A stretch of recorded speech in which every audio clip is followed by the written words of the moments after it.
Without any further ado, I say we just get into it. What do you say? Let's do it. Okay. All right. First is Gabe. So I actually think this is harder than what I'm gonna put him in B, but that's not like an official vote or anything. I think this is actually harder than like first glance, if that makes sense, because we have to like consider that Gabe has awful stats. So what do I mean by that? Let me pull up Gabe's stats real quick. Okay.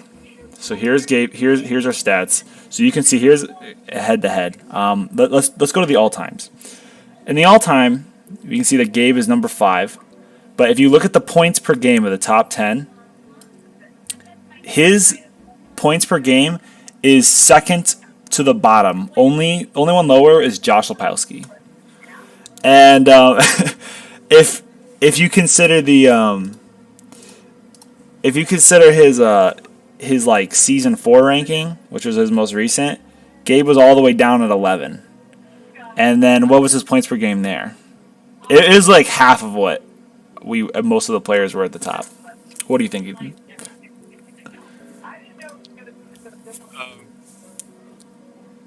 His stats definitely aren't up to everybody else at the top, but he still somehow remains up there. He was the what do we call it? The Lizard King of season 2. That's true.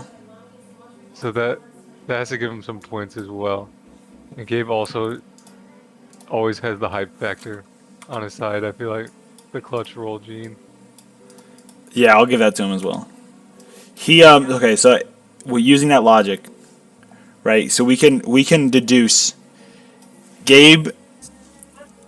So actually, I want to talk about that. Did he have any dragon rolls? Yeah, as you can see, he has a dragon roll on his stats.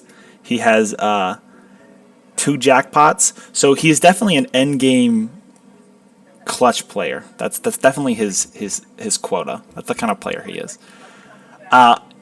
But he is also just not very good. So if you could look right here, we have this comparison between him and Ethan.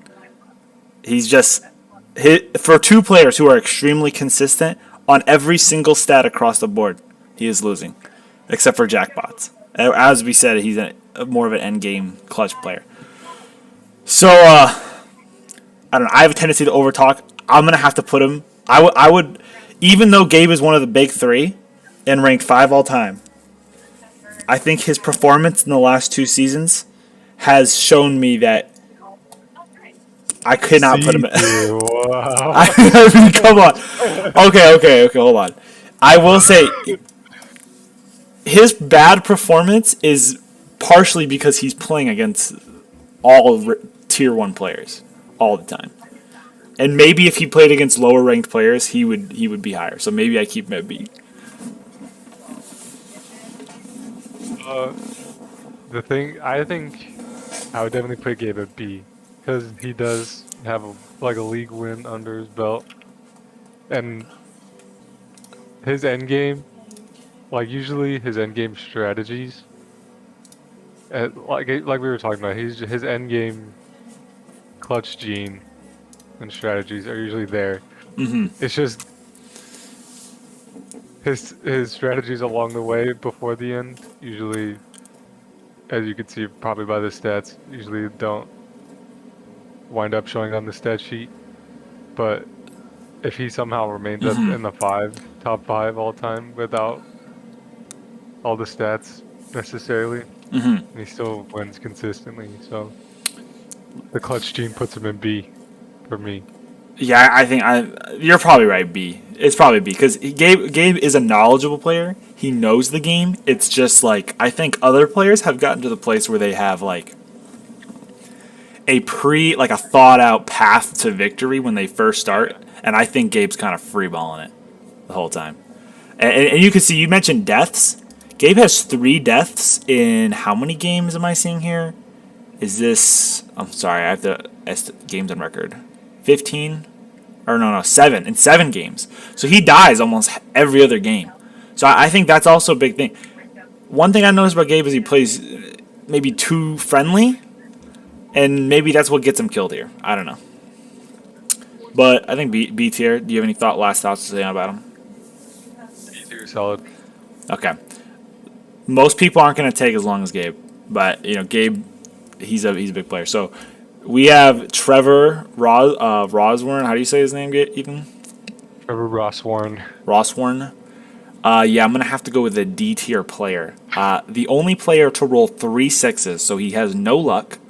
Yes. Let's look at his stats real quick. He's Trevor, so he's only played season 1, but we wanted to put him on here because in season here at point per game of .67, that's pretty low. So he only played 3 games, but we just want to preface in one of the reason we put him on here is because he had the worst roll in history. No one's ever had a worse roll than him. So he has to go in D. He doesn't have enough games to prove to have gotten better or anything else. I agree. D tier. Yeah. Worst roll of all time. The 666. So next player on here, we have someone. I think this is actually probably the most interesting person to talk about on this list. Danny Gomez. Instinct is A. Instinct. What do you think? What are some of your thoughts on Danny? I have all of the stats. Okay, pull up the stats. Let's go Danny. Actually, you know what? It's probably better if I'm on this side. That way we can see it a little better. Danny Gomez right here. Boom. Rank points, standardized points estimating. Yeah. Yeah, let's look at his career stats. Yeah, 4 all time. That is. He was only his last season wasn't the best. It was the worst season he's had at rank 10. Yeah. And to be honest, he has a girlfriend, so he kind of slowed him down a little bit. Nicest way possible. Just slowed him down a little bit. But what is this right here? Points. 143 points all time. That is not it's not a schlacken stat right there. What is he? He's rank 4, as we said already. So a lot of points all time. Definitely a lot of points. Let's look at those gate captures. That's something that's in 12 gate captures all time. Let me. What were we looking at with you? I think you're a good standard for what a good player should be capturing over here. 32. So I mean, he's really not gunning for gates the way that you would be. His center gate captures. That's not too bad. What is that? But maybe that's only like 10. Half of his games. Okay, so this is my thought on Danny. I thought about this a lot actually. So if we look over at the season 4 stats, you'll notice Danny was one of or actually season 3, because season 3 was probably when Danny really proved himself. And Danny was the only player on Blackgate. So back in the day, or season 3, so 2 years ago, everybody thought red was the best, and it was pretty obvious to everyone. You can see that paradigm sort of shifted now. We have a lot of the best players in green and blue and multi. Still have 2 good players at red, but even actually Tori, it plays a different card now too. So he's actually switched off red. Anyway, looking at season 3, I think one of the reasons why Danny has been able to play so well is because he was one of the only players going for black. Josh was a black character, but he wasn't. Yeah, they're the only one. Yeah, it wasn't really consistent. But the fact that he was the only one going for black, or one of the only ones going for black, and it was the second most powerful gate, it kind of where other people, when they couldn't go for red, would go for blue or green, he was the only one going. So he basically just had a really strong gate to himself all the time. Now, does this make him the best? I see. This is where I struggle, because in season 10 he didn't pull it off here, and you can see he's part of it. Maybe it's because he switched gates here, but none of the black players really popped off in this season at all. So I'm sort of, and actually this is a blue player too. What is it? He played Blind Sage. I'm actually another thing that I was thinking about with Danny is that he has missed the grand finals 2 seasons in a row now. That's true too. But he has won. He won season 2, the tourney. Yeah, So he, yeah, but he won on a die roll. He won on a die roll. So season 2 was kind of unprecedented, where it came down to a 3-way tie between me, or was it Gabe? I believe it was Gabe, Danny, and Adam Patterson, and they had a 3-way battle to win the game, and Danny won. So it really, like, he although he won it, this season was very close. Not to take away from his victory, but I think out of all of the victories here for a final, his was the weakest between the five.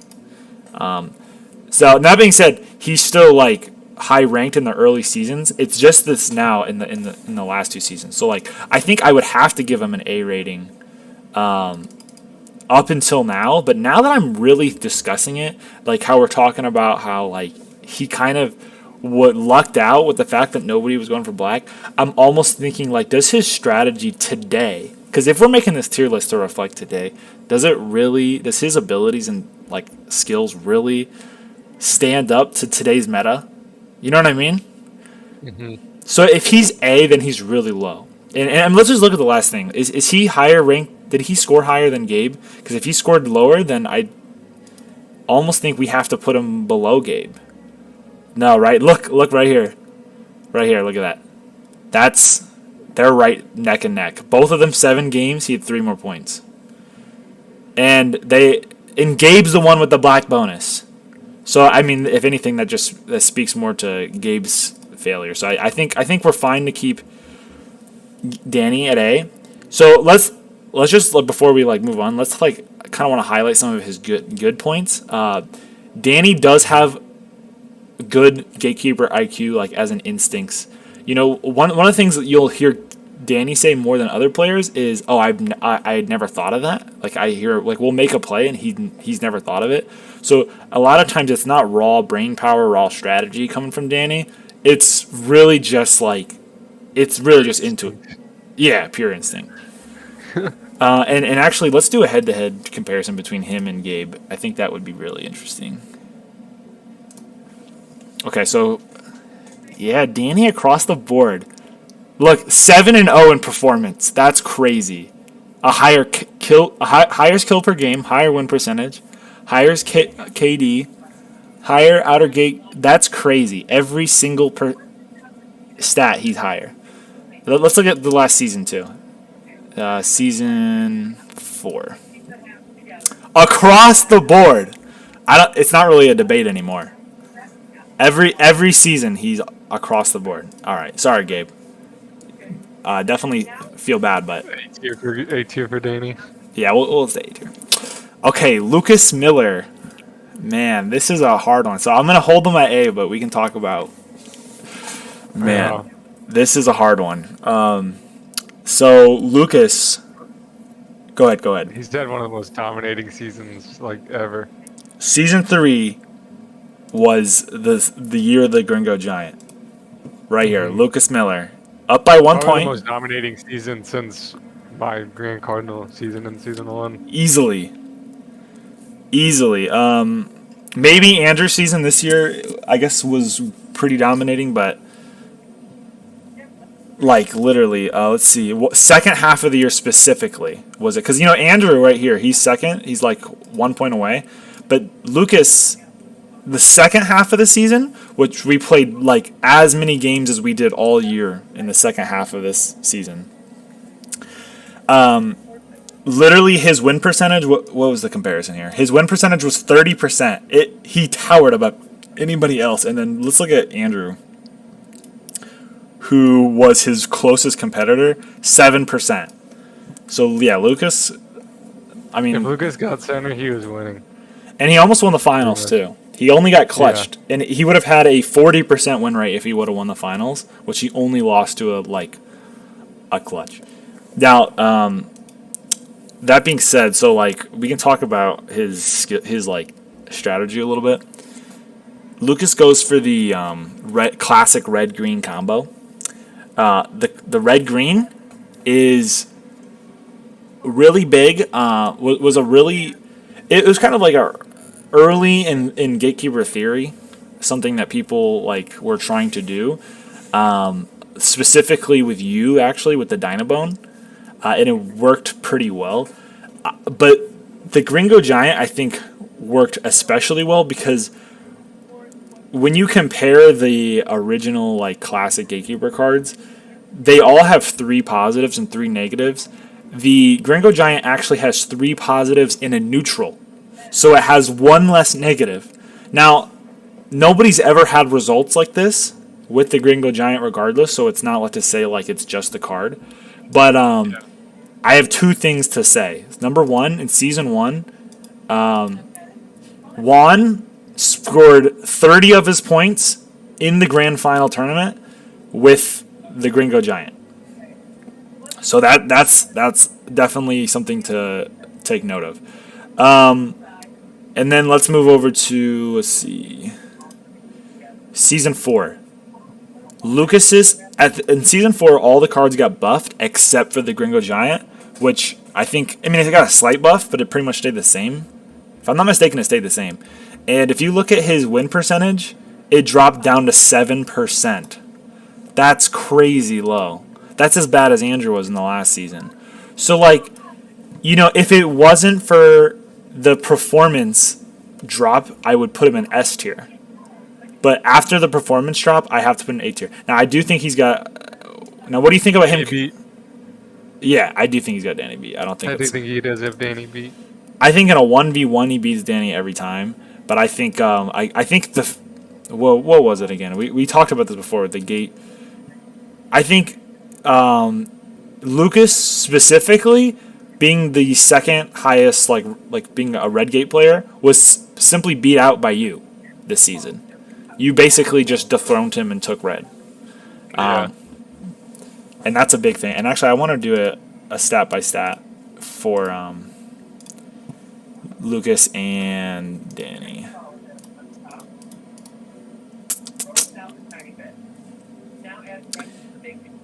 Okay, so actually interesting here. So career-wise, it looks like Lucas beats overall Danny, but he loses in performance here.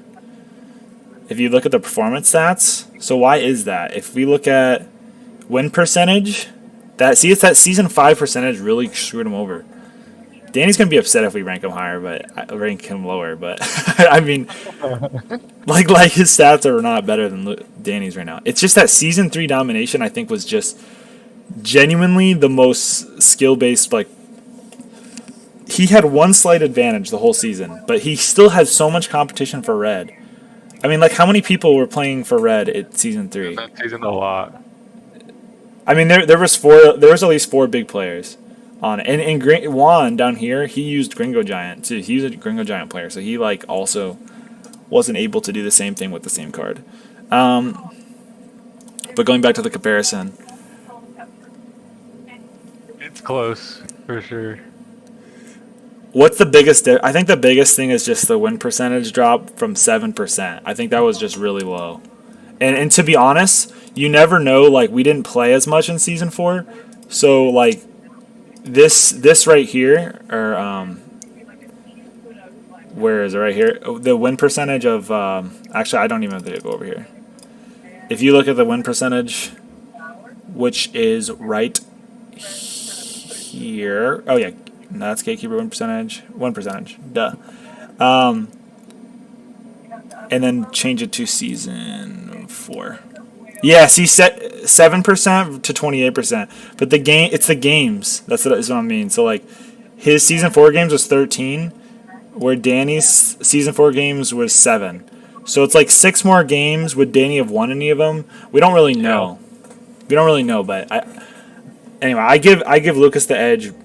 Season 3 was dominating. Anyway, we can move on. Any last thoughts on Lucas? I feel like there's a lot we could say about him. I think it's good where he's at. Okay. For now. Okay, so next we got Jaden Adcock. So Jaden is a very controversial player.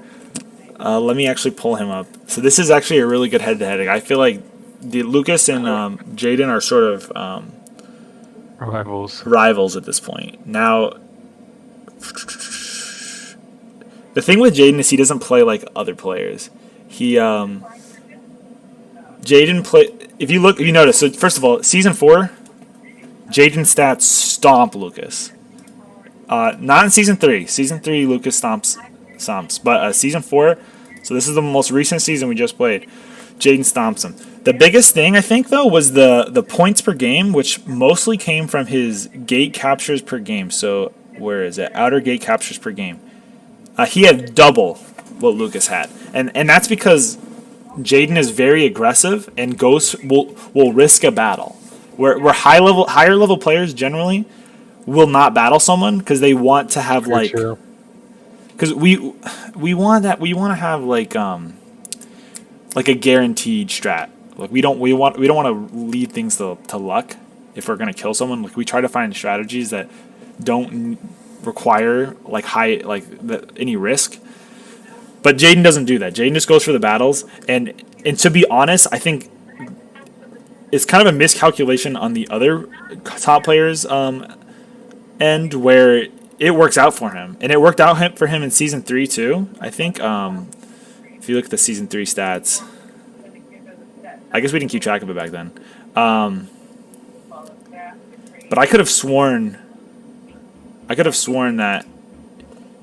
Let's see. Did it get lowered here? Yeah, it's just double. Anyway, with that being said, I think that Lucas is still a smarter player. You can look at their overall career stats. Lucas is higher. Jaden has that higher performance stats.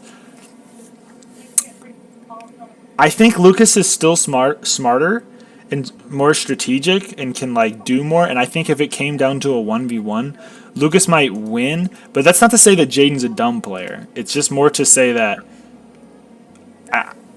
I think that Jaden is a very fundamentals-based character and just does sort of the things that any new player would want to do, and then but it wins for him. And we have to keep in mind, like, a lot of his stats came from some very, very, very clutch rolls.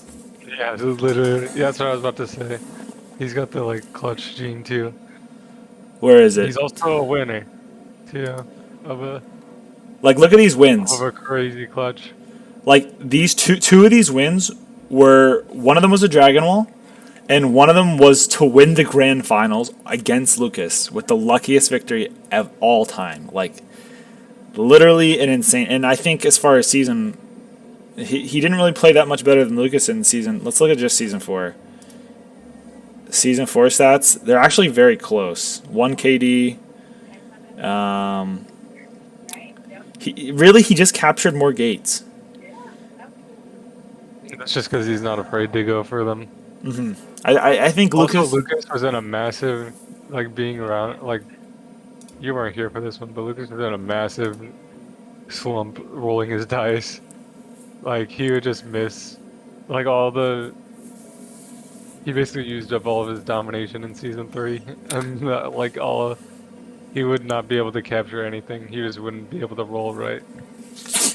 Yeah, and when you have a shorter season like season 4 was,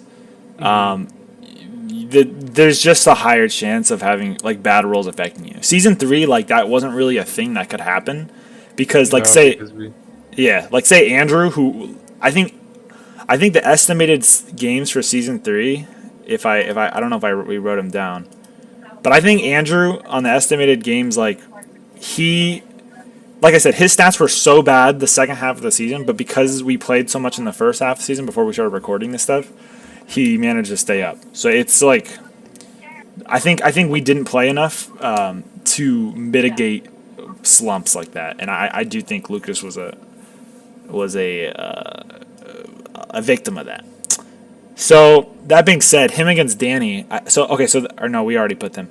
So that being said, I would be pressed to put Jaden here, but I don't want it, dude. You know what I mean? Like, let's do one more head-to-head against Danny. Let's do it quick, yeah. Danny Gomez. You can. Oh, that's season 4. Hold on. Let's do career. Career stats. Danny wins out in career. And I think he's better. So here's the thing. I think Danny right now, I would root for him in a game, and I would give him the edge based on intuition. Whereas Jaden, I might give a strategic bonus. So like, if you, I think this is the thing. I think if we went a year from now, or maybe 2 years from now, like 2 seasons from now, I think Jaden would probably be hands down the better player. But I think Danny right now is probably better. And that's only on the current trajectory that we're going on. Like Danny could come around and start, really like showing up again, if that makes sense.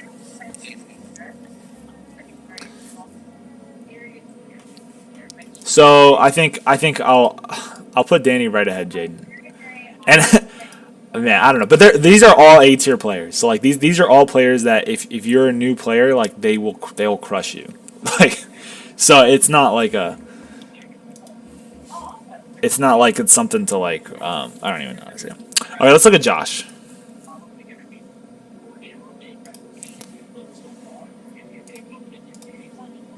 I think.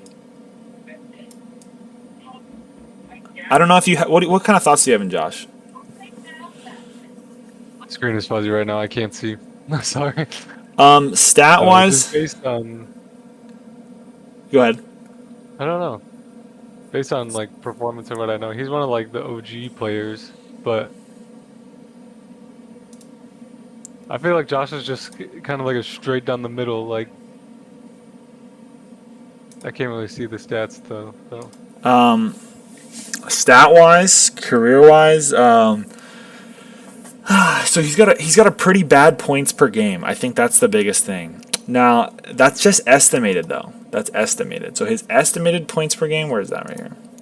1.35. His standardized points per game is 4. So that's actually better than what I had thought. How many games did he play in season 4 here?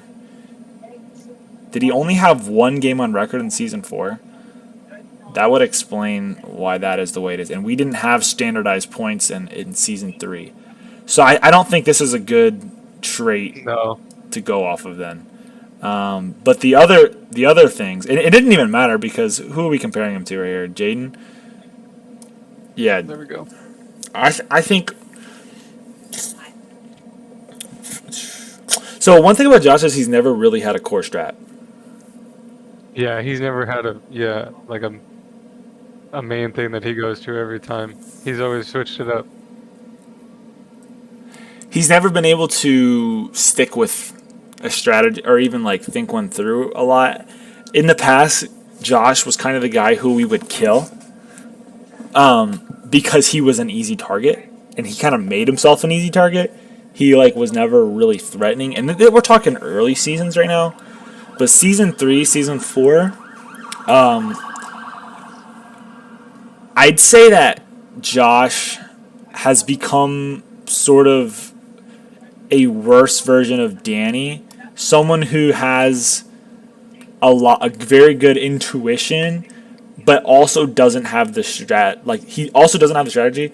But to be honest, his intuition isn't as good as Danny's, and whereas Gabe to me still has good intuition, Gabe's end game is way better than Josh's. I agree. B. All right. Well, I'm actually gonna move Andrew to the end because So now we have Adam. Adam was Rookie of the Year season 2. I think Adam is a smart person in general. So if we look at his thing, yeah. See, he only played season 2. I think Adam's a smart person in general. So I think if he picked the game up right now, he could learn it in a couple. But he just hasn't played since season 2. So with that being said, A C. Yeah. Yeah, I think I'd give him a C. Not much else to say. Let's look at Amador now. So Here we go. Gabriel Amador. I consistently bet. Well, I don't know, a bad player. So in season 1, Amador was the best player for 2 games, and in season 2, ever since then. So if we look at his ranks, look at this. He ranked 6th in season 1, and then in season 2, 3, and 4, he's out of the top 10. Right, and that's sad because he's one of our best friends. So he's around us a lot. We talk about Gatekeeper with him a lot. He's part of the company, but he as a player has failed to really show up. And his all-time stat is more due to the fact that he has been consistent. So it would be like really hard for me to sit here and say that he's better than Gabe. See, here's the thing with Amador. I think he could be better than Gabe. I think when Amador is like when he's taking over a game, he definitely takes over a game. That's true. Every time that I feel like every time that Amador wins is when he just literally is dominating the whole board, and I don't really know why it doesn't happen every time, or what he does that changes it. But every time I think about Gabriel Amador win, I just think it's literally domination. Every time I play with him, if he does end up winning, is he has control of the entire board. And then the only reason that he would lose is if he gets clutched on, which has happened multiple times. No. Yeah, and you and Brandon Memphis and. Yeah, and that would actually equate for 2 of his games. See, like I said, season 1 he was very good. To be honest, what I think it is he doesn't try anymore. I think after he didn't make the grand final season 1, ever since then he just hasn't tried. Season 3 he had a couple pop off games. I think in season, what was his points per game in let's look at his points per game points per game season 3. We don't have a standardized. Hey, look at that. When 4? He gets Gatekeeper. Oh yeah, 100%. 100% of the time. Yeah. And 50% all time. And then he had a 4 points per game. 4 points per game in season 3, which season 3 we didn't get points for capturing gates, so that's really good. That was a really high game. And that's with 5 games. That's still a lot. You know what I mean? That's a lot for 5 games. That means he captured center early and survived all 3 rotations and got a kill or something like that. Like each game he got multiple kills or something along those lines happened. So, I think that's big. So I'm gonna send this link here to the Gatekeeper podcast.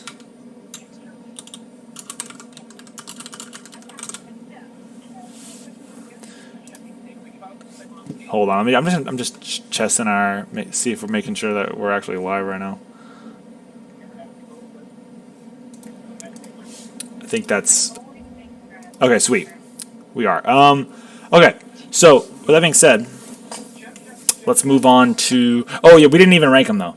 So okay, so our basic synopsis here is Amador can be the best player if he wants to be, but doesn't try that hard.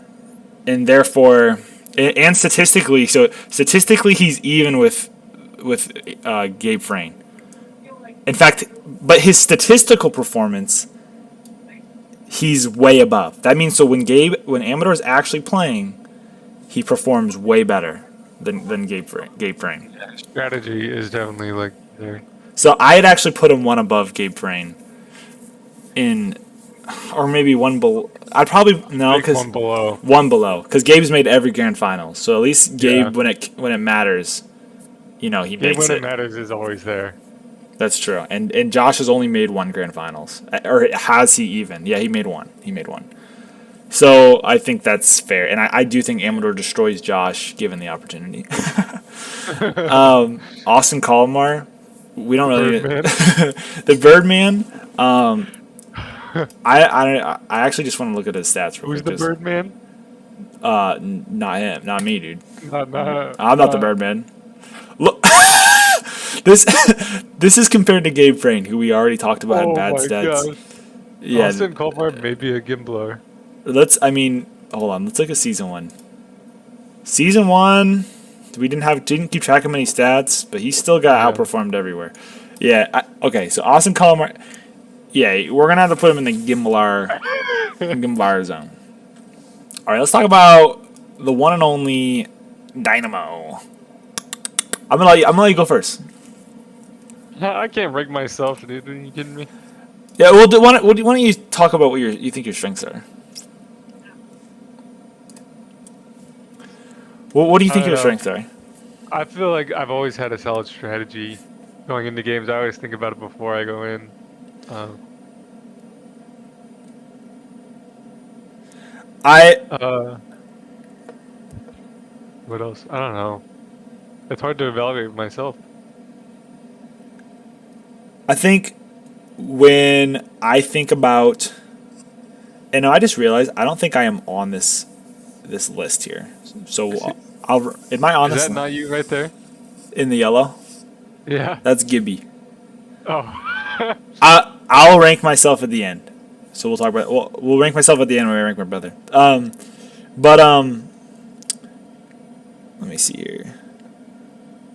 So this is what I was gonna say. So when we talk about gatekeeper theory, there's only a few players who can keep up, in my mind, with what I'm saying. So I think Lucas is one of those players.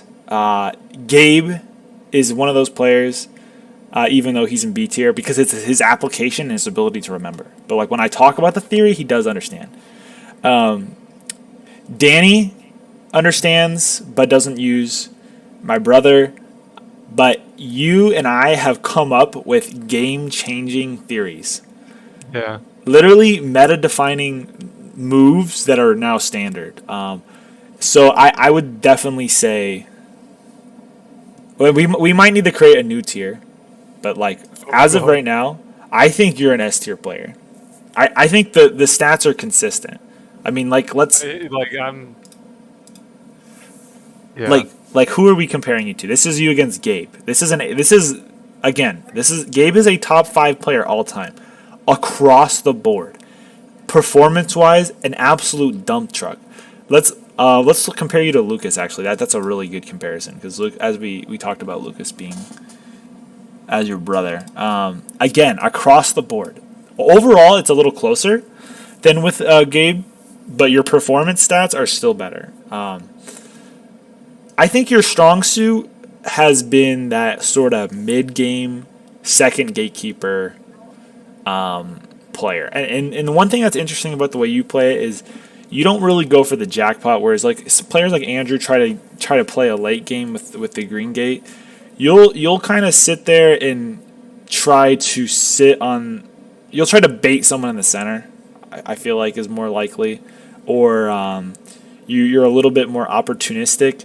And I think back in season 1 specifically, and this is a big part of Gatekeeper. Opportunistic is like the perfect way I would describe my aim. Actually, like think, um, just taking the. I think I take the game a lot more as it comes, which is I think is why I've been able to stay more consistent. Because I'm not like I have my strategies and my meta that I use, but um, I'm not trying to like force a game or force a style that like may not be working at the time. So like just whatever is in front of me, I'll try to take, and whatever like if I can manipulate some people along the way. Like in season 1, that was a huge like strategy for me. Was just like I remember I would just take people's hands onto the tables all the time, and then I wouldn't help them at all, but they would think like I would make it seem like I was helping them, and then I would just take what was given to me. That's actually something in the documentary we kind of touched on it a little bit, but it like Josh talked about it. But diplomacy for early meta gatekeeper, like for any new players, diplomacy is like one of the biggest things. And I think like it's a combination of two things. It's a combination of making alliances, and then not making yourself a target. So it's like playing good, but not without people realizing it. Whereas players who sort of they kind of like make people know that they're good, it becomes a disadvantage for them up until maybe the like later on in the meta that changes a little bit. But yeah, one key difference though, because so opportunistic like that's sort of how Danny is, but I think the difference between him and you, his intuition doesn't control a game, if that makes sense. So like you will go in with a meta that will sort of define it'll sort of define the way the game is being played. And Ken, I'm sorry that I used that baby face picture of you. My bad. Um, I saw it. We saw it, someone commented in the chat. But I think the way you play like controls the pace of game, and it controls the way people are playing. And then when people try to fight back, it's that push pull that you take advantage of. So without being too vague, like I'm thinking of an example. So like, okay, somebody might go for. So you have a red and blue character. So let's take a situation where you have blue and red, and I think one thing maybe people are like, we need to get Red Gate from you, okay, because he's gonna do this thing where he's gonna go for a slice or something like that. So like maybe you set yourself up so that you can go for a slice. So then people try to counter it by taking your gate, but then like them countering it, then you use like sort of your blue abilities to then put them out of Control the position board. Yeah, put them out of position. and then take their That's what I. gate from them, or Yeah. perhaps use them to body block someone else from even getting Yeah. on the board. Which I don't know who invented the body block. Was that me or you? Who was the first person to like use someone else's To body? do it. I honestly don't know if it was me or you. It definitely was one of us too, though. I don't know who did it first, if I'm being honest. But I'd say that's sort of where the where that came from, I guess. It might have been both of us talking about it, and we decided to do it. Like Now, you said, yeah. our meta talks. It's the theory. Like nobody else has that. No one. That was one thing. Like Gabe, I can talk to theory about, but Gabe, I don't think Gabe's ever come to me and came up with theory. Even like this. So like season 4 specifically, the summer. The last thing we talked about Man, is literally let me reload. Oh, sorry. oh, Tori, you are now in the podcast right now. Yeah, sorry. Okay, good. So I took him out of the Discord. So I think what was I saying? Oh yeah. So when we're talking about theory, the last thing we talked about is we talked about like guaranteed gatekeeper wins. So you'll notice, and it's hard to like kind of show this with stats. But or maybe it's not that hard. But in season 3, people really only beat one as gatekeeper as the second or third gatekeeper. But season 4, towards the end of the season, we really started winning like as the first gatekeeper. And remember we had a conversation where we said like, if you just push for that third gate, there's like a kind of way that you can do it where you can push it. It's honestly hard for me to explain right now, but like there's a certain position that you're in when you have 2 gates that you can just play for the third gate and take center and literally not have to worry about it. Like you can just wait until, like for example, if you have 2 gates and there's kind of 2 things you're worried about, like 2 reasons why you don't want to go for center: dragons and jackpot. We realize like you can just wait for the jackpot to happen, someone else takes center, and then you just beat them. So they can't jackpot, right? So then while they're trying to avoid jackpotting, you can basically just try to take the gate from them, because if you have red and blue, which your character usually does, then you can just take green from them and then go for center. Of course, and then on the other side is dragons, right? But dragons don't matter if you get a stockade, because you can, and neither does jackpot too. So in the time that you have 2 gates, while people are trying to figure out either how to take those gates from you, or people are trying to figure out how to jackpot or dragon roll, in that time you can just go for a quick like few stockades and then take the center right there. So there is like a certain there was a certain point in time where when you had 2 gates, we would just go for center and die. And then we are like, okay, well now we just have to go for the third gate. And going for the third gate, we would sort of like, it would take too long. We would lose our time. So now it was kind of like things have evolved in a way. And I remember we had this conversation, and like now we do it to where you had a really high win percentage and I had a very high win percentage. And in New York, Tori had a really high win percentage earlier on, and we were all kind of using that meta. I don't think Tori really knew that he was doing like he wouldn't have known of those about those discussions and stuff. But it was kind of a big deal, I think. Anyway, with that being said, with that advanced like theory and all that stuff in mind, I think you're S tier. Do you have anything else to say about that before? 'Cause All I gotta say is never missed a grand finals. yeah, also never missed a grand finals. So that makes only 3 players, the big 3, have never missed a grand final. With me, Ethan, and Gabe. So, and I think this year will probably be the year that one of us doesn't make the grand final since we have 2 regions. So this is it. Anyway, so okay, most of the next people we don't have near as much to say about. So okay, so next is Drew. I'm gonna have to give. I don't know. What do you think of Drew? He made a solid case for Rookie of the Year, to be honest. If it wasn't for Jaden, Yeah, it was his jackpot. So he did make a okay, so maybe I need to move more.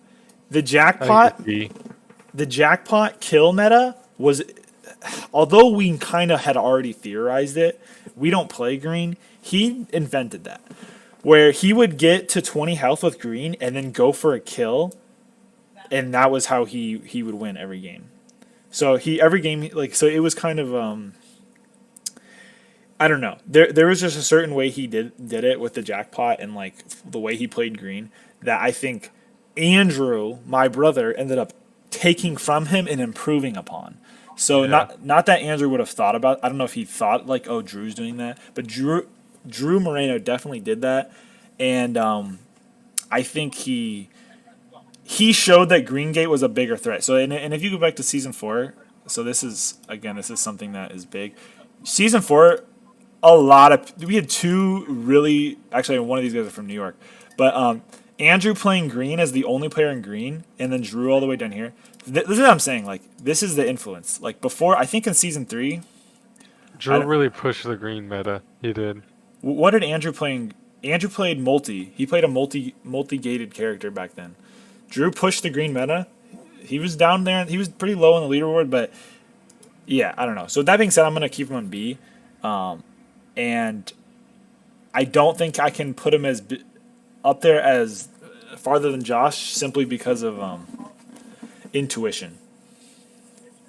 In which case, maybe we need to lower him and Josh, but I don't know. Do you have any last thoughts on Drew? No. Okay. Okay, next is Gibby. Okay, so Gibby is the Gimblar. He is statistically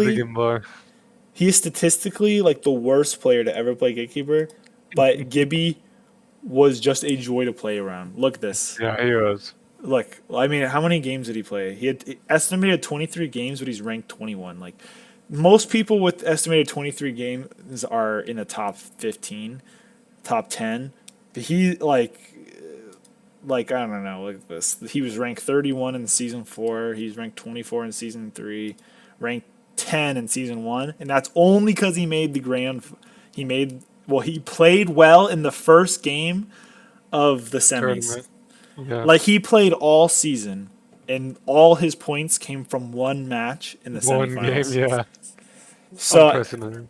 and there were some pretty funny roles where he failed and stuff. So I mean, we could talk about it a lot. The whole Gimblar category is named after him.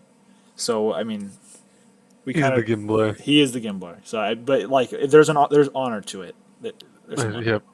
Grace, I had know much about Grace. I just know that she did I wasn't there for it, but I just know she had a good Yeah, clutch. you weren't there for it. Literally, she won. So it was a huge match, by the way. There was a lot of us there. It was her. It was a 1v1 between Grace and Drew Moreno. So Drew had pretty much won the game. He just wanted the domination points, pretty much, to try to move up. Dang. So he was going around, and he was attacking players specifically. And I don't remember if Grace had a gate. She may have had a gate. No, she had to have had a gate, because they battled. So he was going around trying to get all the gates to get the domination points to move up, Mm. and he went after Grace. Um, and it was 1v1. They had a battle to win the game. It was 20 versus 12. Drew rolled a 1. I can't remember like the exact specifics of it, but it was literally like one of the most insane rolls of all time. There's a video of She it. rolled a 1 on the 20, and then she rolled a 12. I can't remember if it was double damage or not. It had to have been, because if he was going for And you can see the stats here. Drew's clearly a better player than Grace, but like, there's a that clutch video. roll I should put her above Trevor for that clutch roll. Oh, true, I true, say true, she's still a true. D, but There's a video of that. I don't know if I have it. Let me see. I'll yeah, go it's just quick. it's one of the great clutches of Gatekeeper. Um, 20 versus, and she won the game because of that. I think that's her only win ever. yeah, I can't find the video, so I'll leave it at that. But yeah, that for sure. Okay, one of the greats in the past, not anymore. Juan, in season one, two, and three. He stopped. He didn't play season four, but season one he had. I don't know. He just had a really good grand finals performance, or not grand finals performance, grand finals tourney performance. Because the grand finals he actually quit because he wasn't winning anything. He quit after game 7, and then in season 2 he played consistently, but I don't think he ranked as high. Well, he got ranked 6. You can see his performance was worse as he went on 3, 6, and then 18. And Only 1 point per game, pretty much 1.13. so you really just can't rate him that high. I think we got to give him above Adam, but he never defined the meta. The only thing he really did was showed us that the Gringo Giant is a good character, and that was a character season 1 nobody used, and then Lucas was the one. But like even then, it's not like Lucas knew Juan used him like that was good with him. He just like you know what I mean. It was his own thing. So, but we can move on from him. All right, so now we got a New York player, Jeff. So Jeff is going to be very upset if I put him in C tier. So he's either bottom. I think he'd be bottom B. So here's the thing with Jeff. I feel like Jeff. So you kind of made a point about this where you talked about how when you and let me see his. No, he's not in there anymore. I was gonna bring in Tori for this one, but when you talked about how you have a strategy in mind and you don't stick to it if an opportunity arises and you go down a different strategy. He's the opposite. He has a dragon. He plays. He is probably the most. Correct, like about what he wants to do. Yes, and so he's a dragon hunter, right? So he's sort of like Ryan, and I would say he's better than Ryan was back then. But the problem is like so, like Jeff will literally give you his gate so that you'll place a lane shield on him. Like we have been in situations where, and to be fair, like I'll say this. So Jeff is the only player to be threatening enough with dragons that people stopped placing lane shields on him, and that. Hey, there you go. That's a meta change. That's B.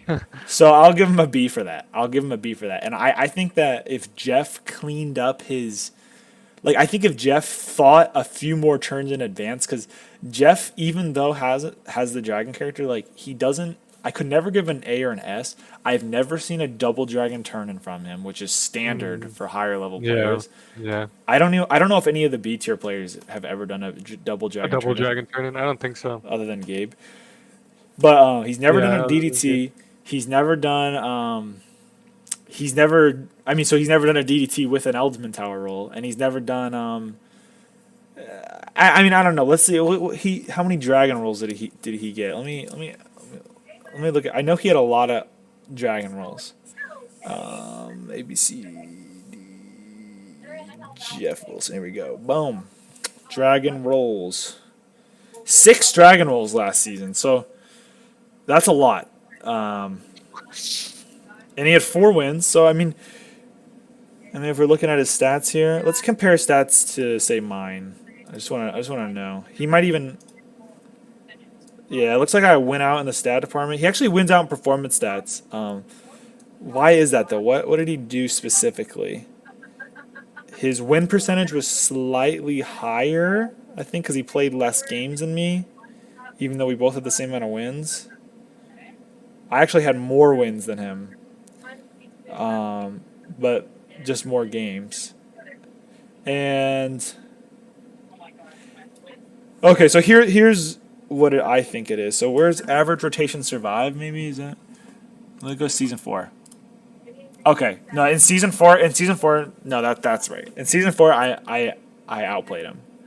So my career stats bring me down because in previous seasons I was playing against worse players, or better players, I mean. But now, in this season, I definitely outplayed him. He had a higher win percentage, but other than, like I said, that's kind of like very slim margins. Like it's pretty indifferent. Um, Truthfully, I think where's my average rotation survive. So this is my big stat. My center capture percentage and my average rotation survive is far superior. I take the center more, and when I take the center, I win longer. Or sorry, I survive longer, and that's the strategy. So I think Jeff is a B tier like he's good when it comes to the gate phase, but as soon as like it comes down to like winning the game, I think Jeff struggles, and he kind of relies on dragon rolls to make clutch comebacks, and they're just not consistent. So let's talk about Jeremy. What do you think of Jeremy?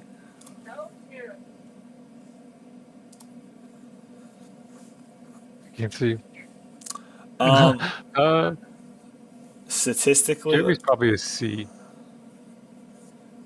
yeah, I mean his career stats. Let's just compare it to you, for the sake of it. I think C tier is right. He might be lower than that though. I mean, like let's look at this. Look at his career stats. He didn't. He's got no points. His points per game is only 1.3. His okay, so this is really bad. So I think this is the defining. Standardized points per game, 0.5. So these are the games that we were scoring more, that we had a buffed point system, and he scored only half a point in those matches. So all he had to do was capture a gate, which probably means he played. It means he captured one gate in 2 games. Looks like we have 2 games on record from him. So I think Juan would probably. Yeah. I think Juan and Adam might even be better, even though they don't have as much experience. He has a 15 career matches. That's yeah. He's also proven himself over time to not be good. I'm almost tempted to put him in C, but I think in D. But I mean, D. You can put him down. Don't be offended, Jeremy.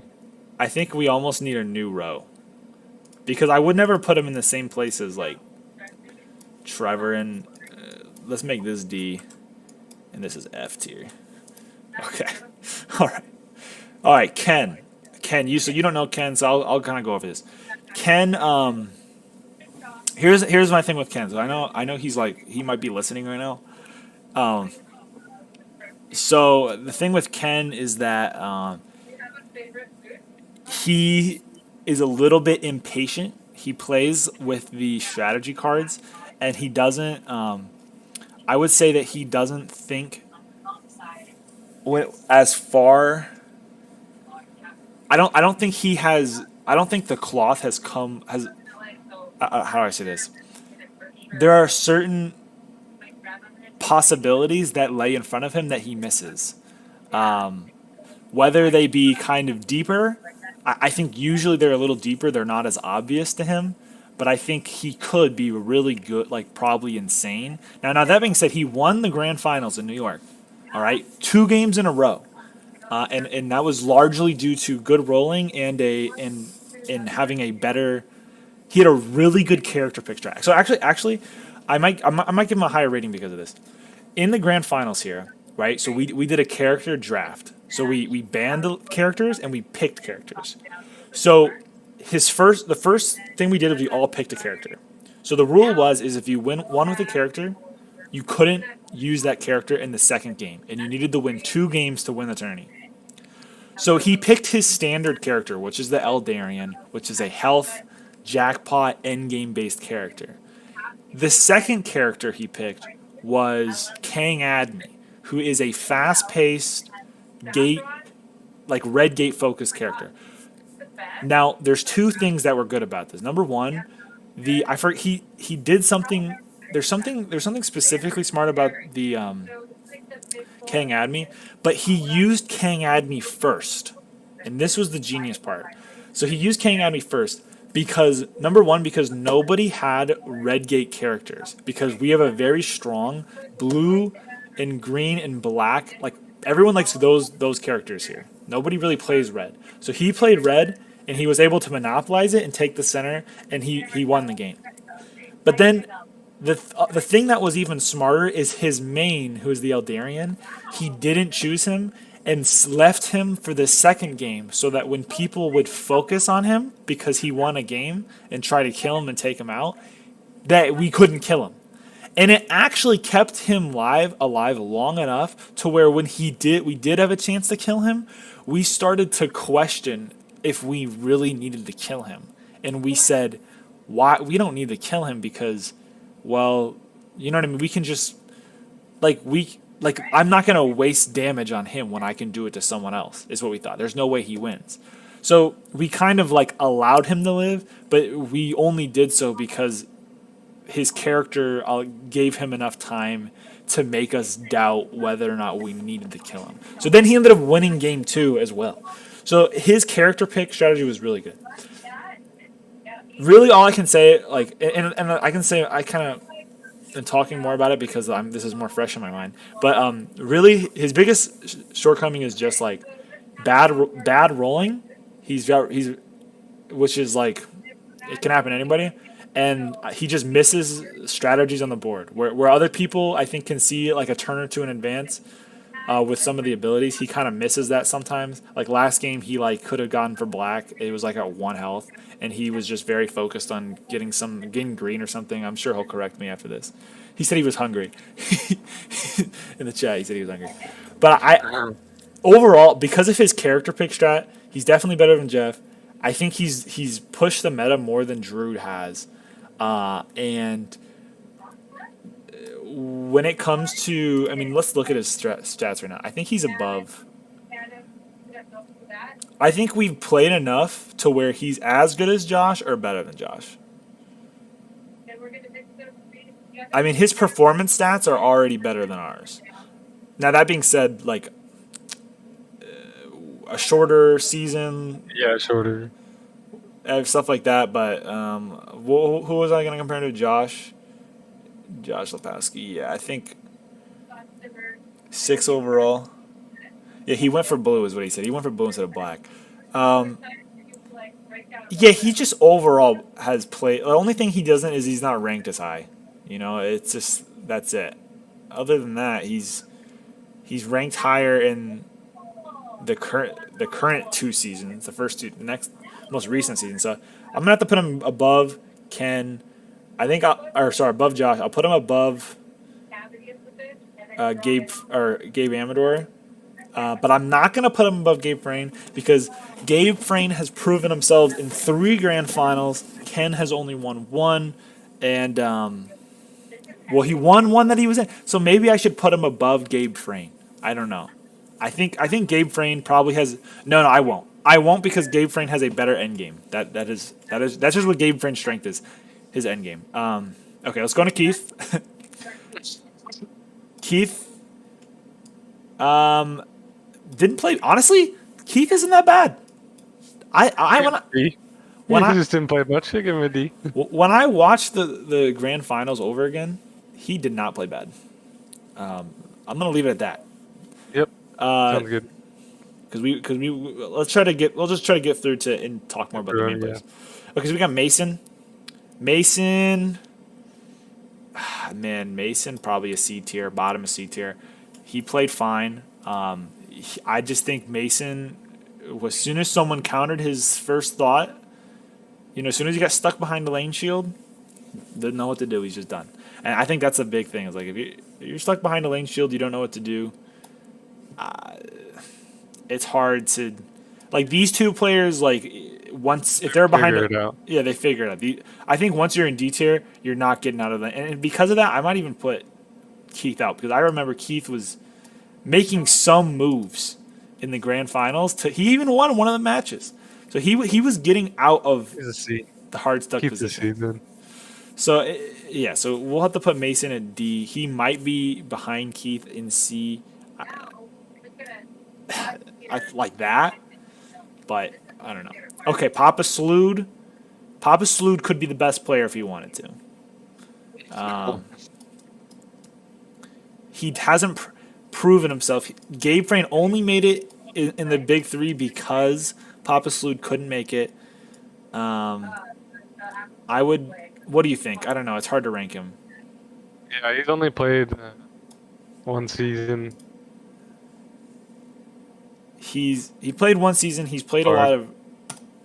What did you think? What did you say? I can't see. I don't know. I think if he wanted to be, he definitely would be really good. Look at his estimated points per game is 6 points per game. Like that's crazy. Like it's just theoretical, but I think we can't put him in. I think we got to put him in B, but he's unproven. B, yeah. Or he's just unproven. Brandon Rempis. Actually, to be honest, I'm gonna make a new tier. Make a new tier, bottom, below, and then I'm gonna make it gray. And then shoot, this is the one I want to be gray, not that one. This one can be pink. This I will call it wild. Wild card. Okay, and that's going to be where he is, because he could be good, but you just no. Okay, Yeah. so Brandon Rempis. I think Brandon Rempis. Go ahead. You played more of them than I did. Brandon does actively think about the game as it's going on. So like he does have his strategies. He'll come in thinking about it. He's been playing the blind sage a lot, so with the strategy cards, he definitely used those more, which I don't know if we can really count those. But he would do this. I mean, that's all we use here in New York. I think, you know what I mean. He would just spam this. Oh man, I wish I could remember what he was doing. The stockades. It's not very fresh in my mind anymore. But he would spam. Oh, it was with stockades. Yeah, did you say that? Yeah. You told me that a while ago. He would spam the stockade move over and over again, and so he would just stack them, like just stacks on stacks of stockades. He would have like 6, and then he would just wait for his opportunity to go for the center, and then that really only happened one time, where it actually like worked really well, and then he won. But that was kind of like just a weird, like he did have a strategy coming in, which puts him a little higher, I think. He also has a dragon roll win, which is always a plus, too. Yeah, I think his biggest downfall might be just his card in general. The blind sage has a lot of tools to stay alive. You know what I mean? He doesn't have a lot of aggressive tools actually to take victory. So I'm gonna have to say that he's B. I think he's probably. I can't say he's better than Drew. Where'd you want to put him? Honestly, I would put him like C. C. Okay, and he's got I think he's High above. C. Yeah. Okay. Next. What do we got here? Ryan. Okay, Ryan, one of the classics, one of the best back in the day. So Ryan was the meta-defining dragon hunter. Okay, the original Dova, who is now Oh, played by Jeff. I do think Jeff is a better Dova player than Ryan. Ryan quit playing Gatekeeper in season 3 or season 4. I'm not sure which one it was. Looks like season 3. Simply because he just didn't want to be with the boys. It's the only reason. So You could see. he gets C, but I really do feel like he did some big things for the meta, and Yeah, he did. I'd put him behind. I mean, I'm gonna have to put him here because he's better than Mason, but I think Keith in the short career he had more accolades. So actually, no, I'll put him one above Keith. Yeah. All right. Okay. That looks good. Sawyer. Sawyer has never been able to get around a lane shield ever. Real quick, let's look at Sawyer. Yeah, I mean, points per game 214. It's not the worst ever or anything. It's not terrible. Yeah, that's better than I thought it was, actually. I mean, season 1 he had a .9 points per game. 2 isn't bad for season 3. It's pretty. I mean, it's average, but estimated games 10, 17 games then. Above Jeremy. Yeah, he's above Jeremy. That's for sure. Is he better than? He might be better than Mason too. So I don't. you don't Playing think with so? Mason, but I think Mason is better. Yeah. Okay. All right. Sawyer, one of Theo. our closest friends. Theo is going to be. I think if Theo applies himself. Here's the thing. This is a weird tier because we got people who don't apply themselves, like Adam and Ryan who stopped playing, or Keith who just has become history, versus Theo who tries and fails. But I don't think Theo's helpless behind a lane shield. I don't think he's complete. I think but he is a little bit though, because that's how he lost in the semifinals or the qualifiers or whatever. So That's a good place for Theo. yeah, I think that's his best way. Okay, here's Tori. So Tori, I don't know if Tori's listening to this. Tori is probably okay. He is one of the players who I can talk to about theory already. In fact, only one summer in, he has already came to me and said, Steven, I think that he mentioned the slice to me. He told me he described the slice and told me that he thought it would be a good strategy. You know what I mean? Like I never had this conversation with him about the slice before. Like that this has been in theory for a long time. It's happened a couple times. No one really tries to go for it, but he kind of already theorized it, and he's come up with a couple meta-defining plays with the new rule set already. Like he's used battles to get himself out of give himself a path. So for example, like in the new meta, you can only turn the board once. So when he has blue, if he doesn't have a path home, he can't turn the board, go home, and then get off. So what he does instead is he goes to attack someone in a battle, right? Like someone who's on a spawn. He goes up to them, he battles them, and then he loses the battle on purpose, either using a dink or maybe because it didn't matter if he beat them, they would open up the path anyway, which would send him back to his realm, and then he would turn the board, giving himself a better position or whatever.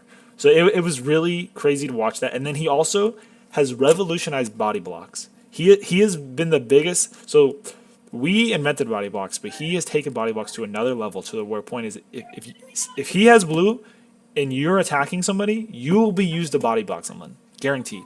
So it's like, and then last thing too. So with he uses these characters called the twins. He's not using them this season, but in season 4 he used them. And he invented a move called the pincer, where he would literally move. He would move his 2 pawns, because the twins has 2 pawns, to 2 sides of a gate and then attack it at the same time. So he did a lot of things. That being said, I think he's gonna be high A tier.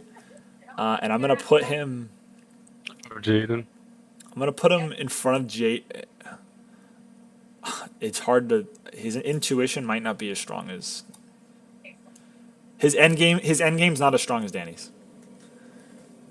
His end game's not as strong as Danny's. And end game really does make the biggest difference. Okay, so that's what I'll say about Tori. In fact, let me actually click on his stats real quick. I just want to show. I don't know who this is a comparison to. This is Josh. Yeah, see, even in one season, he has already outranked Josh, who's played since season 1. So it's and that's all swim performance stats. Win percentage is higher, outer gate captures. So his yeah, I mean their standardized points per game is the same, but okay. Now Zach, Zach, what do you think? I honestly like. The only thing I remember about Zach is that he played the demon. Zach played the demon. He I was. don't remember any specific plays or anything like. I don't remember anything huge happening with him. I think Zach would have been right here, but he ended up. I mean, no, because I think he would have been right here, but he really lost momentum. A lot of stuff happened and he quit. All right, next, Andrew McDowell. This is hard because his stats are better than ours, but I feel like our theory is stronger than his. Do you know what I mean? Yeah. Like, look at this stat comparison. His performance stats destroy us. Like, this is you, and then where's mine? It's equal with me, right? So equal, but not by much, you know. And this is career, of course. So if he goes to season 4, he destroys me in season 4 too. Like, I mean, he had what was his season 4 points per game? 6.9. That's crazy. So and honestly, we put our theory to the test because we forced him to become Gatekeeper first, and he countered it. So, you know, like although we had the theory in play, he was able to make his intuition was good enough to stop it. So I feel like here's the thing: I really would like Lucas to be up in S tier, but I don't think it's possible with how he played in the last season. That being said, Andrew, I almost think he needs his own tier because of how strong he's been in season 4. But season 3 he wasn't as strong. So if you kind of flip flop, you know what I mean. So it's like right now. Even Andrew, when he came to New York, played with the New York rule set, which is slightly different, and won immediately. So it was an adjustment of strategy too. Like he lost the first game and then planned out. So he doesn't have theory, but I think Andrew has more practical strategies that work better compared to everyone else, if that makes sense. Do you have any thoughts on Andrew? Pretty much everything you just said. He was able to counter. Like it was literally what? We had 6 players in the grand finals, 5 against 1, and he just countered all of us. Literally. He went to the center way earlier with I don't even remember what he had. He didn't have that much, and we just weren't able to get the job done. So it's tough. He's definitely S tier. I don't know. It was just good shield placement. He just made good decisions. Like he didn't make any mistakes at all, which is something most people make. That's one. Yeah, that's a good point. That's another thing I was thinking about is he won't really make mistakes, strategy wise. Mm-hmm. Whereas like we make mistakes trying to theory. I think that's trying to theory craft. So we think play more like we try new things more than I think he will. Yeah. And so like he'll wait until we find something that works and then use it almost. And then the other thing too is if he knows he lost, he balls for points. So like if he knows that's all he does, yeah. If he knows he's not going to win, he kills. He's going to kill you. Or he is going to, and he also plays a late game character. So he's not going to die. Okay? He has the highest KD out of anybody if I'm not mistaken. So where's kills his KD, right? In season 4. There's season 4 KD. I guess it was only 1 point. 17, but where are his actual kills? Right here, 7 kills in season 4. Like that's crazy. And yeah, I mean that's all it is. But he was just able to stay alive, and like he played a character that he knew how to stay alive, and he knew how to take advantage of his situation. So if he wasn't winning, he'd still be scoring points and then even get lucky at the end. You know what I mean? But and he kind of got screwed by Gabe out of the grand finals last year for season 4. So or season 3, I mean. Okay, so Yeah, where does that put him? Does that ding him a point because he missed the grand finals? well, if it doesn't dink him a point. I mean, like what? If we're gonna switch the two of you guys, I think right now Andrew is the best player right now. But Disagree. I think. Do you disagree or agree? No, I said I wouldn't disagree that he is the best player right now. But I think historically, both of us have. I think this. I think if we stop theory crafting, I mean, this is really if we stop theory crafting and we're like, okay, so like let's just do what we believe is the best strategy, we would play maybe a better game than him, but then we would make a mistake because we're not as tight. Like we don't. I feel like we're not as tight. Like our minds aren't as like well put together. So and no, Coda's not on the list because Coda only played only played last week. But I would put him at probably at a D tier right now, or bottom of C. But anyway, so I think that me and you would just make a mistake is the only thing. I think we'd have a better strategy, and I think we'd probably have better ideas, but we slightly, and I don't think we'd win. I just think we'd make a mistake. Like for example, like in the last grand finals, we had the idea, the theory to kill him. Like we had the better strat, but we just made mistakes. We placed things in the wrong place. There was just slight mistakes like that happen. Especially when we were like working as a team, and we had like I think Gabe made a couple mistakes that really screwed us over. So anyway, that's that. Last is me. So I'm not on. I'm not. I don't have my picture, which is a mistake. I don't even. Can I even add one? No. That's kind of annoying. I can't add one. Okay. What do you think? Because you're right. It's not really right for me to. I mean, you're ranked 1 all time, so you're definitely in the S. Like you said, me and you both strategize. We come up with theories all the time. I would say, I don't know. You're maybe a little bit more creative with your strategies than I am. So I don't know. Well, let's compare What us are head to your head. compare me and you. Okay, so the all-time stats I'm going to be way above. The performance stats, so this is what really matters. And we have enough. We have played together in every season, so we have the history to know that this performance stat is accurate. So first of all, your standardized points per game, which is season 4 and 5, is higher, which is a Only in big. season 4 right now, by the way. Well, you haven't played season 5 yet. We've only played 2 games, but regardless, it's the same point structure. So the fact that we both played so many games in season 4 and 5, like we have enough games, the fact that yours is almost a point higher shows that your strategy is working better, and you're playing against better people too. So like we can put that up. Now, I think this is my strong suit is the average rotation survive and the gatekeeper win percentage. And so like when me and you capture the center about the same rate, but when I capture the center, I survive about twice as long. I think that is due to my tightening on my early gate. Like if you notice in season 3, actually I don't even have to go back. I can just look right here. Oops.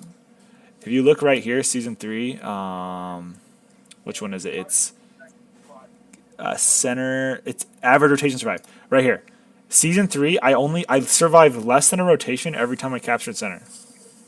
That's crazy. And now I'm up to 3 in season 5, and I was up to 2.5 last season. And the thing is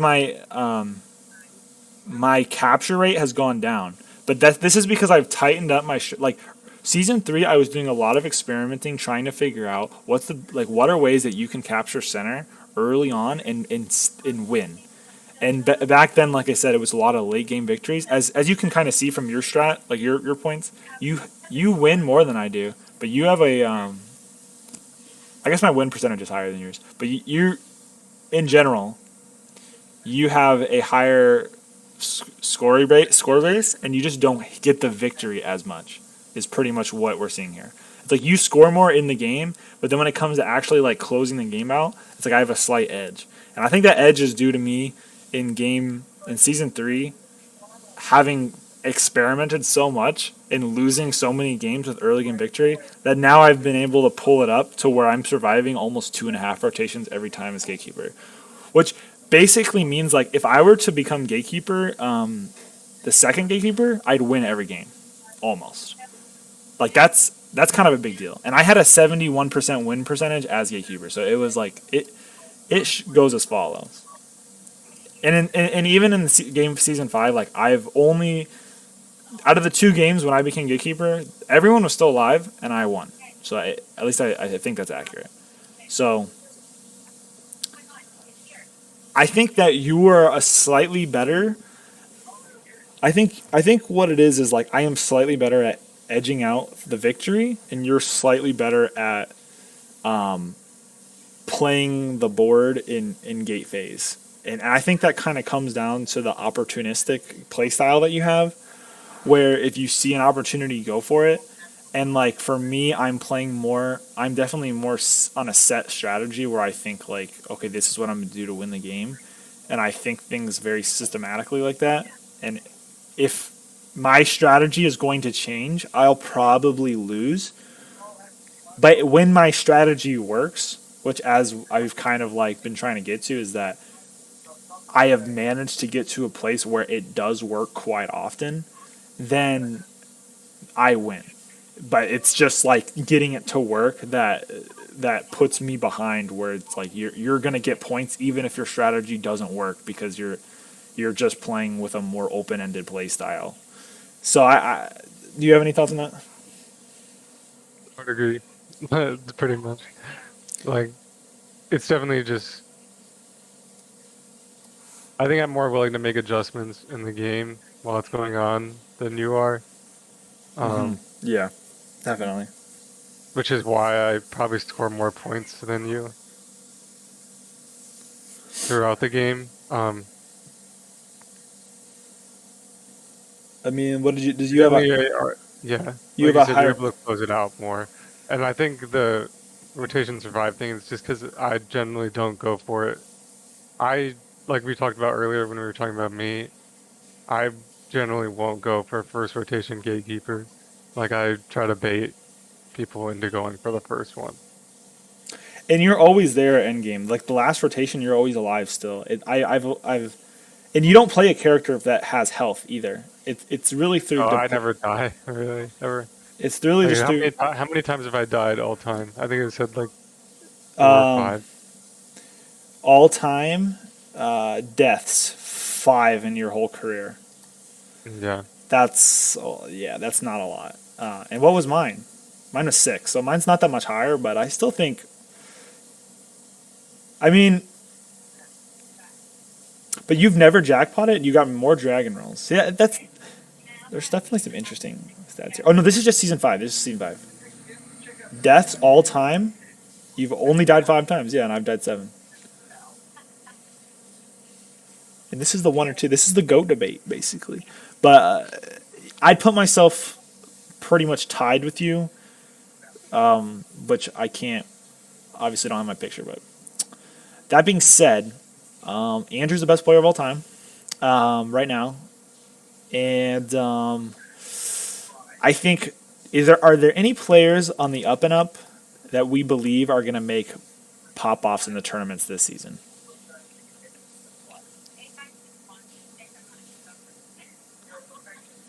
And we'll end this list right now. Well, well, let's look at the all time. Let's look at the any actually any character, any player you can think of off the top of your head, and I'll think the same. And we'll end the podcast on this wave right here. I honestly think I honestly think Gabe. The rise of Gabe. I think Gabe could rise again. He has been playing a lot. He's been playing a lot, yeah. So and he's been working on his end game, which is always the big thing. I think if he worked on his early game, and do we think Danny can make a comeback and get into S tier? Assuming he comes to all the majors Makes this year, finals this year. Yeah. I think he makes He finals. misses it 3 times in a row, and then I think he makes finals this year. As for us in New York, so like, I think some of Andrew's friends have a big chance of becoming really good players, but I think for us in New York, I have to say I think Tori by the end of the season will be one of the top players of all time. I think that Ken will be an A tier player for sure. Maybe he could push up and like become even better. It just depends. I think he'll definitely be better than Gabe is now. And that's it. And then I think. Let me think. Is there anybody I think? I think you might have your. This could be your season, to be honest. Because you ended the season very strong in season 4. You've never had a clutch roll. I don't think ever. Maybe once, but it never like a crazy one that we got on video, and it's like, you know what I mean. So, eventually it's gonna be the season. So, I think I'm gonna say for you guys, I'm gonna say you, even though you're already S tier. So maybe, but I think you'll surpass Andrew, and I think for my league, other than Tori and Ken, is there anybody I think who can make it up to the top?